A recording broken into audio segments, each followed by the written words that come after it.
Praise the lord. ఇది నాని వాక్యం చేసుకుందాము. పరిశుద్ధ గ్రంథం నుండి యోహాను సువార్త 19వ అధ్యాయము 16 నుండి 24 వరకు.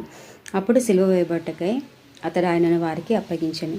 అయితే ఇది నాని ప్రభువారు సిలువకు అప్పగించబడుట ఎందుకంటే నా పాపాల గురించి, మానవాళి పాపం గురించి దేవుడు మానవ రూపంలో జన్మించి పరిశుద్ధాత్మ ద్వారా ఆయన పాపం లేని పవిత్రుడిగా జీవించి మన కోసము సిలువ యాగం చేశారు. ఎందుకంటే మనం ఆ స్థానంలో ఉండడం తనకిష్టం లేదు కాబట్టి తన తండ్రి చేయి వదిలి పెట్టాడు. ఎందుకంటే మన చేయి పట్టుకోవడానికి.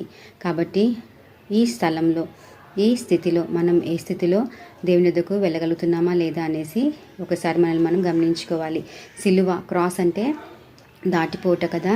మనం అపవిత్రత నుండి పవిత్రతలోనికి, లేదా పాపం నుండి పవిత్రతలోనికి, మరణం నుండి జీవంలోనికి దాటాలి.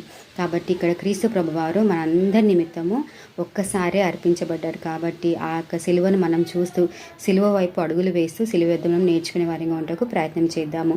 దేవుడు నిజంగా రాత్రంతా కూడా గెత్సెమనే అనే తోటలో ప్రార్థన చేస్తూ యూదా ద్వారా అప్పగించబడినప్పుడు, గెత్సెమనే అంటే పవిత్రమైన స్థలము, అక్కడి నుండి కపాల స్థలం అనేటువంటి చోటికి వచ్చాడు. ఎందుకంటే నిర్జీవమైన మన యుద్ధకు వచ్చినట్టుగా చూస్తుంటున్నాం. కాబట్టి మనం కూడా నిర్జీవ క్రియలు విడిచిపెట్టి జీవం గల దేవుని వెంబడించడానికి ప్రయత్నం చేద్దాం. దేవుడి వాక్యం దీవించిన గాక. ప్రార్థన.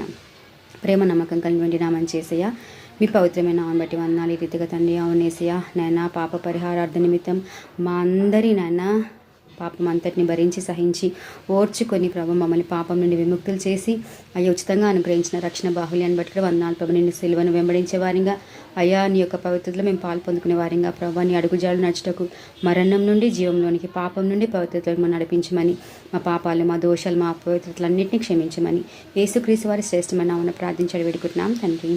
ఆమేన్.